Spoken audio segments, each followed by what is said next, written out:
9. Anne and Jennifer Dodge.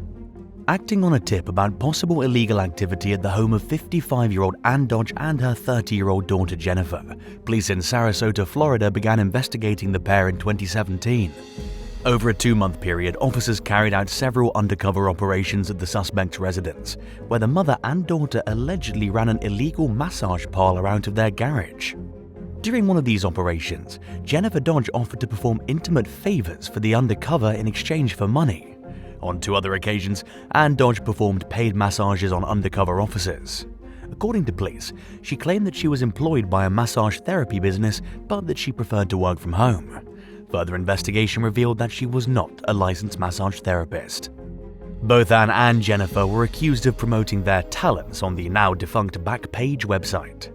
It was notorious as an advertising platform for escorting services. In one ad, Anne promised to bring her clients to a whole new level of ecstasy.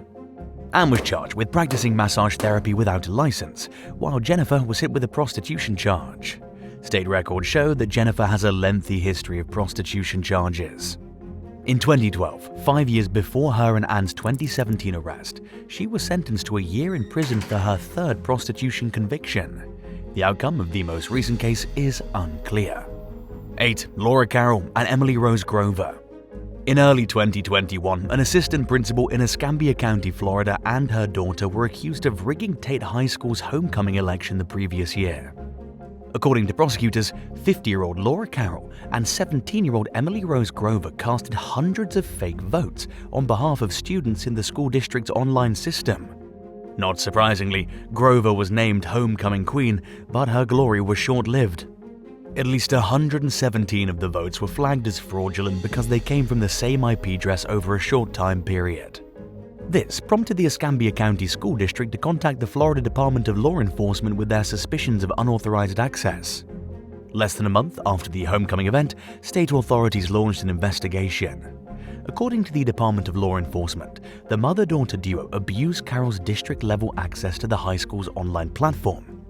Investigators linked the 117 flagged votes to computers within the suspect's home, and they connected more than 125 additional votes to other devices, including Carroll's cell phone.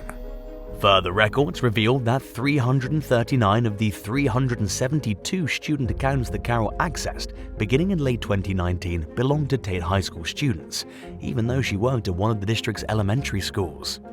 In March of 2021, Carroll and Grover were charged with multiple felonies, including 1 count each of offenses against users of computers, computer systems, computer networks, and electronic devices, unlawful use of a two-way communications device, and criminal use of personally identifiable information. The pair were also hit with a misdemeanor-level conspiracy charge. Grover was ultimately cleared of all charges and has since filed a lawsuit accusing the authorities of ruining her life with false criminal allegations. In September of 2022, Carroll took a deal and pleaded no contest to 1 felony charge in exchange for getting the rest of the charges dropped. She was sentenced to a 1.5 years of probation and is no longer employed with the Escambia County School District. 7. Xiomara and Jennifer Quintanilla. In February of 2017, employees at a Target store in Houston, Texas caught a pair of women trying to steal a cart full of merchandise. The duo was identified by police as 44-year-old Xiomara Quintanilla and her teenage daughter Jennifer Quintanilla. The suspects were confronted by a loss prevention officer as they attempted to leave the store. Xiomara allegedly began removing items from the cart and throwing them at the officer as they detained Jennifer. One of the objects struck the officer in the face, and Xiomara fled into the parking lot where she encountered the police. Both women were arrested at the scene and booked into the Harris County Jail on suspicion of theft. Updates on the case have not been forthcoming, but records show that neither of the women are currently serving time in the state prison system. 6. Kathleen and Riley Wells. 41-year-old Kathleen Wells and her 21-year-old daughter Riley Wells landed themselves in hot water with the police twice in one night in June of 2019. According to law enforcement, the ordeal began when the women and several friends were kicked out of a bar in Clermont, Florida, following a disturbance that landed one of the group members in the hospital. Police removed the party-hardy group from the establishment and they summoned a lift to take them home. Immediately after the car reached its destination, Kathleen and Riley got into a loud argument. The disagreement continued outside the lift, but the women left their possessions in the car, prompting the driver to remain at the residence. In the meantime, a neighbor overheard the yelling from 6 houses away and called the police. By the time officers arrived, the altercation had moved inside the home. The mother and daughter were still yelling at one another despite being in the presence of seemingly terrified children and other family members. Even after the police managed to calm the rest of the household down, Kathleen and Riley continued shouting angrily at one another and at the officers. They were both arrested for disorderly conduct and taken down to the local jail to await their first court hearing. The outcomes of their cases are unclear. 5. Loretta K. Carr and Jesse Eden Kelly. In June of 2023, human bones were found near a cliff at Little River Canyon National Park in Alabama. They are identified as the remains of Mary Elizabeth Isbell, who had been reported missing by her ex-husband in late December of 2021. Nobody had seen or heard from Isbell since she was last seen driving a Jeep into Carroll County the previous month. Following the discovery of Isbell's remains, authorities charged 43-year-old Loretta K. Carr and her daughter 22-year-old Jesse Eden Kelly with capital murder. According to prosecutors, Carr and Kelly showed up at Isbell's trailer shortly before her disappearance and beat her in the head with a pistol. The pair then allegedly forced the blood-covered victim to shower, then drove her to the nature preserve where they pushed her off the cliff that her body was found next to. Authorities have remained tight-lipped about the case, but court documents revealed that a bloody handprint found in Isbell's trailer helped investigators identify Carr and Kelly as the prime suspects even before Isbell's remains were found. According to court documents, Kelly admitted to investigators that she and Carr killed Isbell and revealed the location of the murdered woman's body. She also admitted to throwing Isbell's cell phone into a fireplace in a bid to destroy evidence. Both Kelly and Carr are being held without bond pending the outcome of their cases. Prosecutors have yet to publicly reveal a motive for the disturbing crime. 4. Shelley Lynn Gembling and Alysia Nicole Scardio. In what law enforcement described as an instance of road rage violence, 49-year-old Shelley Lynn Gembling and her 20-year-old daughter Alysia Nicole Scardio were accused of beating a fellow motorist in broad daylight in September of 2017. The incident occurred outside Tampa in Pasco County, Florida, where the suspects got into an argument with Emily Bailey at an intersection.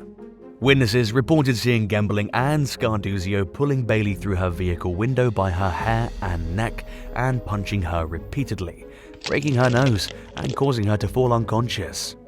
Disturbing footage of the assault showed one of the suspects being the victim in the middle of the road. The attack finally stopped when a civilian intervened. Bailey, who works as a veterinary technician, later told local station WFLA that the vehicle Gembling and Scardio were riding in cut her off. She describes seeing pure rage in the women's eyes as they flew into a rage and began striking her. Suddenly, everything went black. A witness told police that they saw both suspects hitting Bailey and that they didn't see Bailey hitting either of the women. Gembling and Scardio were booked into custody on suspicion of burglary and aggravated battery. During her news interview, Bailey questioned why the women became so irate with her when it was their vehicle who cut her off. She also pointed out that nobody had to get hurt, get arrested, or go to jail, and that the outcome of the situation was purely the result of conscious choices that Gembling and Scardio made. 3. Pam and Kelly Davis. In late January of 2024, a terrified man appeared at his neighbor's house in Ashland City, Tennessee, covered in blood and wearing only his underwear. The neighbor dialed 911, and the man told responding deputies that his wife, 62-year-old Pam Davis, and the couple's daughter, 29-year-old Kelly Davis, had beaten him with a cast-iron pan and tried strangling him with a belt. According to the Cheatham County Sheriff's Office, the husband and wife had been experiencing problems in their marriage and had argued earlier that night. The couple went to bed, and the victim was awakened when one of the women struck him on the head with the skillet. He claimed that when he opened his eyes, he could see his daughter Kelly standing over him with the frying pan in her hand. She allegedly struck her father again and then got on top of him with a knife while Pam placed a belt around his neck and pulled on it.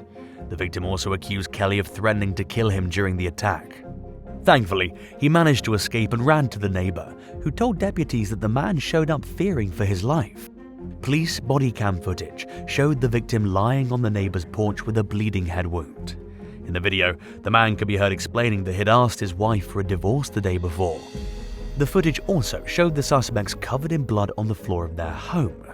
Authorities did not specify whether the women's injuries were sustained during the attack, but a deputy noted in an arrest report that Kelly's wounds appeared to be superficial. Through tears, Kelly told the deputies that her father had started the altercation and that he had a history of abusive behavior, although none of the parties involved had a criminal record prior to the incident. But law enforcement wasn't buying her claims, and both Kelly and Pam were charged with attempted first-degree murder. They pleaded not guilty, and their cases are ongoing. 2. Clarissa and Desiree Figueroa. 19-year-old Marlon Ochoa Lopez was 9 months pregnant and about to give birth any day when she vanished in Chicago in April of 2019. Concern over the young woman's whereabouts were first raised after she failed to pick up her young son from daycare. While retracing her last known movements, detectives learned that she was last seen at a school where she was taking classes. Later that same day, 46-year-old Clarissa Figueroa dialed 911 and claimed that she was experiencing childbirth-related complications at her home in the city's Scottsdale neighborhood. For months, Figueroa had told friends and family that she was expecting, but police began to suspect that she was lying after they discovered that she'd recently connected with Ochoa Lopez on a social media page for pregnant women. Further investigation revealed that Ochoa Lopez had gone to Figueroa's residence on the day of her disappearance to pick up some free baby clothes that Clarissa had offered. According to prosecutors, the offer was a ruse that was meant to lure Ochoa Lopez to the home. A DNA test proved that the baby that Figueroa claimed was hers actually belonged to Ochoa Lopez, whose murdered body was found dumped in a trash can in a hidden area at the home. Police also found traces of blood, the cord that was used to strangle the victim, and evidence of efforts to clean up the crime scene. Clarissa and her daughter, 24-year-old Desiree Figueroa, were accused of killing Ochoa Lopez as part of a twisted plot to steal someone's child. The Figueroas were each charged with first-degree murder and aggravated battery. Clarissa's boyfriend, 40-year-old Piotr Bobak, was charged with felony counts of concealing a death and concealing a homicide for helping the women dispose of Ochoa Lopez's remains. In late 2023, Bobak pleaded guilty to 1 count of obstruction of justice and received a 4-year prison sentence with credit for time served. He's since been released. Desiree Figueroa pleaded guilty to murder in early 2024 and agreed to testify against her mother in exchange for a 30-year prison sentence. A few months later, Clarissa pleaded guilty to murder and was sentenced to 50 years behind bars.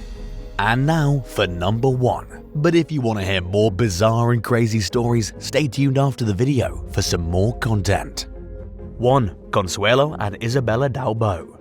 In March of 2024, 56-year-old Consuelo Dalbo and her 18-year-old daughter Isabella Dalbo were accused of performing illegal cosmetic butt injections in Houston, Texas. Their arrests came following a joint undercover investigation and a sting operation that was carried out by the Harris County Sheriff's Office and the Federal Food and Drug Administration. The sting occurred at a home in Houston, where the Dalbos met with undercover officers posing as customers. According to authorities, the suspect showed up at the residence with an unlabeled brown liquid that neither of them were able to actually identify. They planned to charge $6,000 for the service and offered a Xanax pill to help one of the undercovers relax before the procedure. Both women were charged with practicing medicine without a license, and their cases are ongoing. The Dalbos have allegedly been administering illegal injections for years, often with botched results. Speaking with ABC 13, former clients described suffering nightmarish side effects from their procedures. One woman suffered infection symptoms for months following her injections and was left feeling like her rear end was filled with marbles. She received both butt and lip injections, the latter of which left strange, round masses beneath the skin around her mouth. Another woman told the station that she'd been in near constant suffering since receiving calf injections from the Dalbos in 2010. She said she experienced constant infections, which came with severe swelling and pain. Having learned from their experiences, both former clients warned the public against getting unlicensed cosmetic injections, which are often tempting to customers because they're offered at much lower prices than treatments from an accredited provider. The outcomes of the Dalbos' criminal cases remains to be seen. 10. Judy Naylor. 39-year-old bookkeeper Judy Naylor wrote thousands of dollars worth of company checks to herself while her boss, Craig Hartman, was out of town in 2004. After realizing he would catch on to the theft, she and her husband, Donald Lee McPhail, tried to shoot Hartman. He survived though, and police charged Naylor and McPhail with attempted murder after tracking them down at a motel in Robeson County, North Carolina. By then, Naylor had a troubling history of stealing to support her drug habit. A year earlier, her own mother had accused her of stealing $7,000 worth of jewelry from her stepfather, James Croxton, but ultimately the family dropped the case. Naylor and McPhail were charged with first-degree attempted murder. Unable to afford her $4,500 bail, Judy languished in jail for the next year while awaiting trial. During that time, her mother passed away and Croxton began suffering from Alzheimer's disease. Knowing her stepfather had received a $43,000 insurance payout after her mother's death, Judy convinced Croxton to bail her out of jail and to let her live with him while her case played out. 6 months later, she dialed 911 and reported finding Croxton unresponsive in his bed. Paramedics quickly determined that the 62-year-old was dead and that it appeared to be from natural causes, but they hadn't even left the scene when Judy's stepmother called authorities and warned them that she believed Judy was responsible for Croxton's death. Donna Naylor told investigators how her stepdaughter had taken advantage of Croxton and even accused her of being intimate with her stepfather as part of her manipulation strategy. An autopsy later revealed a deadly amount of chloroform in Croxton's system, and 2 of Judy's family members claimed that she'd even talked about murdering Croxton, although they apparently hadn't taken her seriously enough to warn anyone. Detectives didn't have to look far to figure out where the chloroform had come from, since it was paid for with one of Croxton's credit cards. They also discovered that his will had recently been amended to leave his entire estate to Judy. In the end, she was found guilty of murder and is now serving a life sentence behind bars. 9. Nathan Matthews. When Becky Watts vanished from her home in Bristol, England in 2015, investigators were immediately interested in questioning her stepbrother, 28-year-old Nathan Matthews, and his 21-year-old girlfriend Shauna Hoare, who were both at the house when she disappeared. The couple claimed that they heard the door slam on Becky's way out, but they had no idea where she went.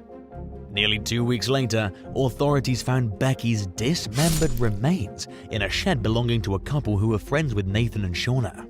Carl Demetrius and Jadine Parsons said that the pair had offered them money to store the suitcase containing Becky's saran-wrapped body parts, but insisted they were unaware of what was inside the luggage. By then, the evidence against Nathan and Shauna had begun to pile up. Nathan's fingerprint was found in some blood on Becky's doorway, and surveillance footage showed him buying a circular saw after his stepsister went missing. Both he and Shauna were seen buying cleaning supplies, and DNA evidence linked them to items that were found in the shed with Becky's remains. Nathan eventually confessed to killing Becky and insisted Shauna wasn't involved in any way, but authorities charged them both in connection with the case. Prosecutors accused the pair of playing Monopoly and ordering takeout on the evening of the murder, and keeping Becky's corpse at their home for the next 3 days before passing it off to their friends. The suspects carried on with their lives like nothing had happened, while Nathan's family frantically searched for Becky. Nathan later claimed that he didn't tell the family that something had happened to his stepsister because he didn't want to take away their hope that she was still alive. He was convicted of murder and sentenced to life with a minimum of 33 years. Shauna was found guilty of the lesser charge of manslaughter and received a 17-year sentence. Carl Demetrius and Jadine Parsons pleaded guilty to assisting an offender, earning Demetrius a 2-year sentence. Parsons, however, only received a 16-month term. 8. Paul Edward Jinkerson Jr. During a fishing trip to Missouri's Big River one day in 2017, a family discovered the dead body of 51-year-old self-proclaimed Ku Klux Klan leader Frank Ancona Jr., who had been reported missing a few days earlier when he stopped showing up for work. The man had apparently been shot in the head multiple times. Investigators located Ancona's abandoned vehicle about 30 miles from where his body was found, with evidence of a burn pile nearby. Inside his home, police found his safe ransacked and several of his guns missing. Given his association with the notorious hate group, it would be natural to assume that he had a lot of enemies, or at least people who despised him for his beliefs and might want him dead. It was also possible that a member of a rival KKK faction wanted to wipe out their competition. But evidence found in Ancona's home and certain details of his disappearance that didn't add up led detectives to point the finger at his wife Melissa and his 24-year-old stepson Paul Edward Jinkerson Jr. As it turned out, his death had nothing to do with his controversial club membership and everything to do with his personal life.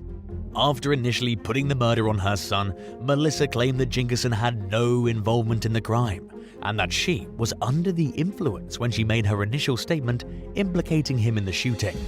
She reportedly killed Frank because he had asked her for a divorce. Melissa Ancona pleaded guilty to second-degree murder and received a life sentence with the possibility of parole, while Jinkerson was sentenced to 59 years in prison for first-degree intentional homicide, armed criminal action, and abandonment of a corpse. 7. Jenna Oakley. Single mom and empty nester Rhonda Oakley found a second chance at love when she met and married her husband Philip in 2016. She moved into his home in Danville, Kentucky, and welcomed his teenage son and daughter into her life with open arms. Later that year, the 52-year-old stepson arrived home to find Rhonda's deceased body. There was no evidence of forced entry into the residence, but Rhonda's car was missing and her stepdaughter Jenna was nowhere to be found. Philip told police that he and Rhonda disapproved of Jenna's relationship with an older man named Kenneth Nye, who lived out of state. They tried everything they could to stop the two from talking, including taking Jenna's phone away and threatening Nye with legal action if he didn't back off. Jenna finally agreed to follow the rules and Nye promised to leave her alone, only for Philip to now wonder if the pair had continued talking all along. He also suspected his wife's death was part of a sinister plot for the young couple to stay together at all costs. Jenna's journal entries soon confirmed Philip's fears about the relationship continuing without his knowledge, and that she'd also planned to kill him. Other evidence revealed that Nye flew into Kentucky and took an Uber to the Oakley's house the day before Rhonda's murder, while Philip was conveniently out of town on business. Surveillance footage from after the murder showed Jenna and Nye exiting a store and leaving in Rhonda's car. And according to some reports, neither of them seemed worried or upset. Investigators tracked the fugitive couple to a motel in Tucumcari, New Mexico, where they were found sleeping in Rhonda's vehicle. They were charged with murder, but Nye took his own life in his prison cell before he could face trial. He left behind a detailed confession, taking full responsibility for the crime. But Jenna admitted to fatally stabbing Rhonda to death after she and Kenneth choked her to the point of losing consciousness. Jenna pleaded guilty to first-degree manslaughter and theft and was sentenced to 15 years in prison.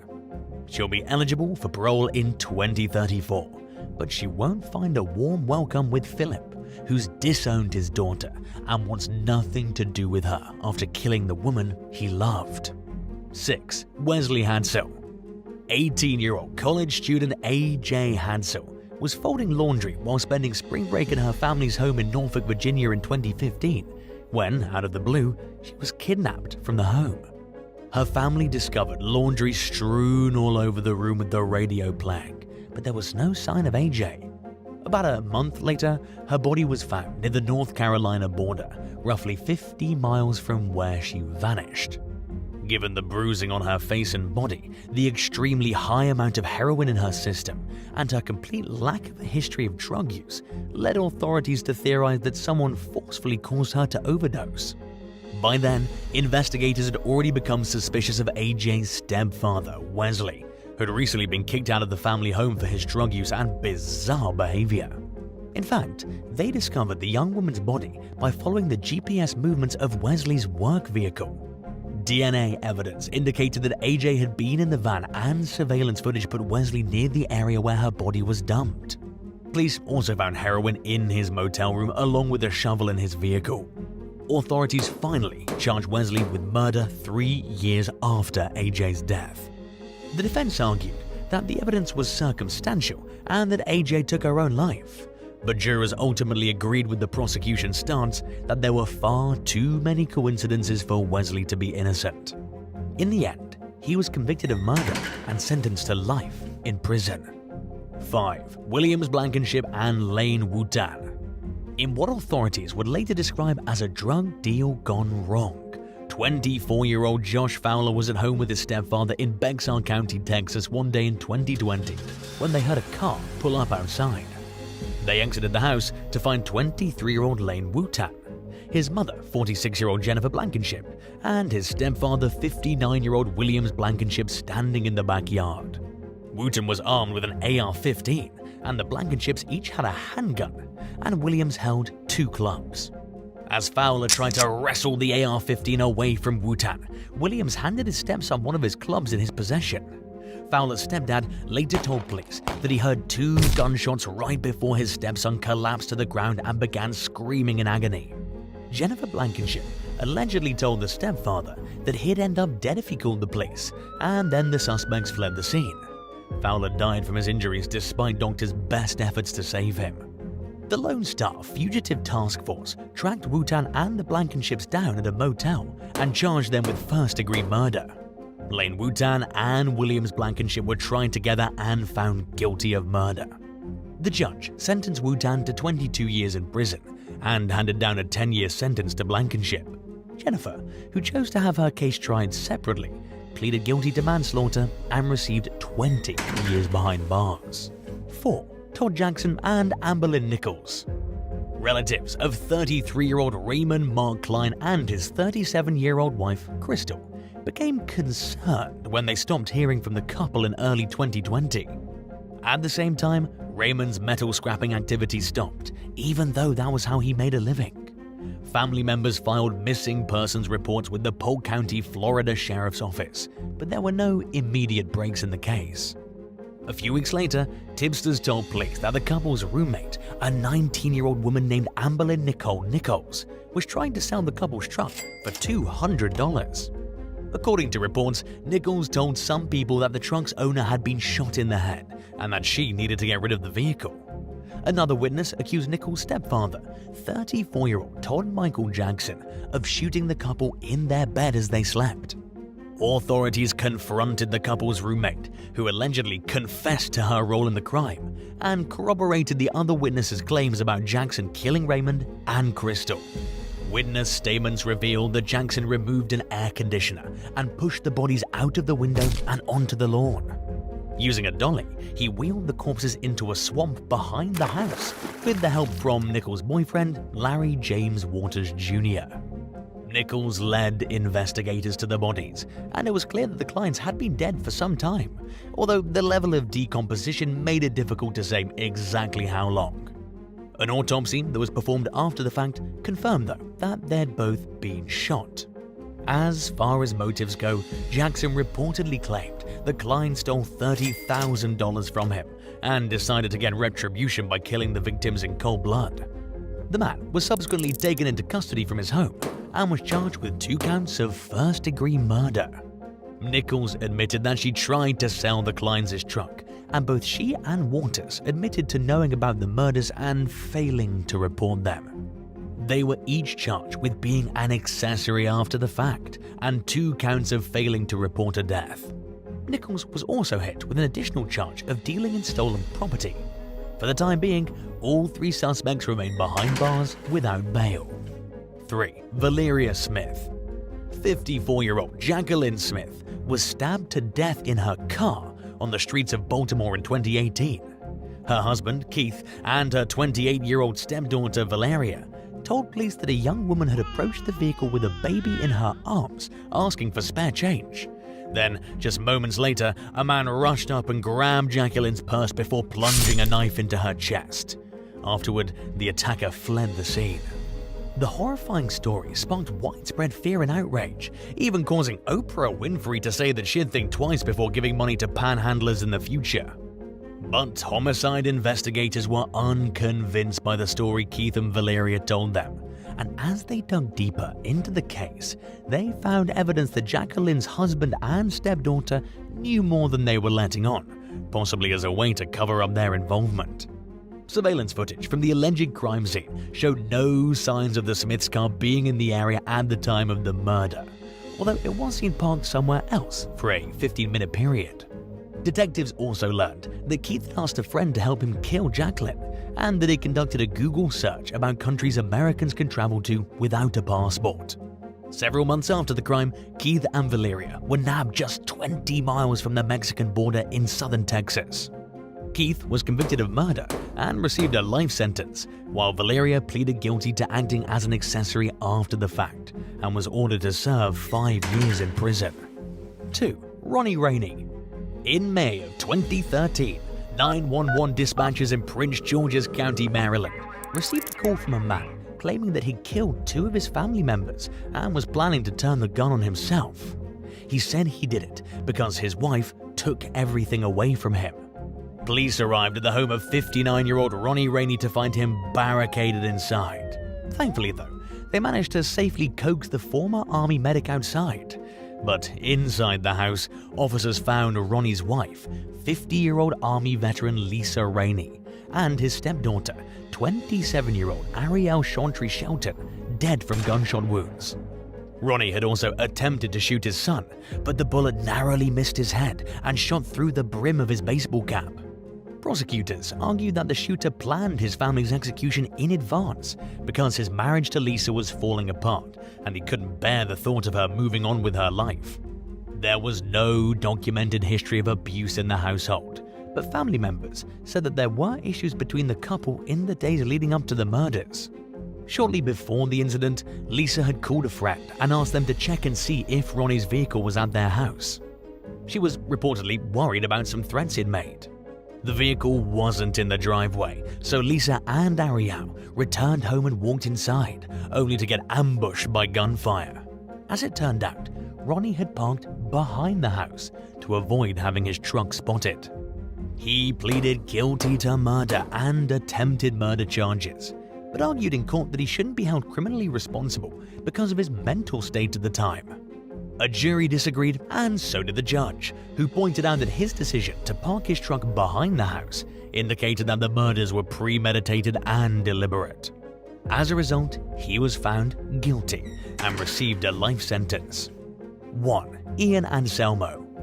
After receiving a call one afternoon in 2019 from an obviously disturbed young man who claimed that he'd killed his stepmother, police arrived at a cemetery in Eustis, Florida, to find 39-year-old pregnant mother of 6 Sue Ellen Anselmo unconscious and bleeding in her SUV. Upon further investigation, they discovered that a cord had been wrapped around her neck. Sitting in the passenger seat was her 21-year-old stepson Ian Anselmo. Sue Ellen was rushed to the hospital, where she later succumbed to her injuries, and Ian was charged with murder and killing an unborn child. He pleaded not guilty and was freed on 10% of a $75,000 bond pending his trial. While authorities declined to speculate on a possible motive, a charging document stated that Ian was difficult to understand in the 911 call. However, he'd mentioned getting into an argument with the woman. Ian's father, 41-year-old John Anselmo, told the South Florida Sun-Sentinel that the family was racking their brains trying to find out what happened because, in his own words, the whole thing seemed so weird to him. But despite his son's possible involvement in Sue Ellen's death, he helped post Ian's bond. Court documents revealed that Sue Ellen had hired a divorce lawyer the day before she was killed. According to a hospital petition that put the victim's mother in charge of her health decisions when she was still clinging to life, she and her kids had recently moved out of the home she shared with John out of fear for their own safety.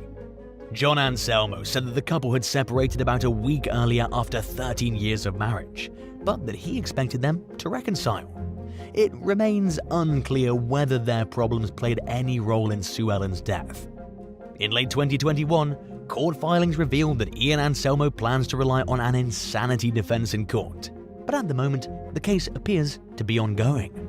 Thanks for watching. Would you rather spend a week in jail or send your mum to jail for a week?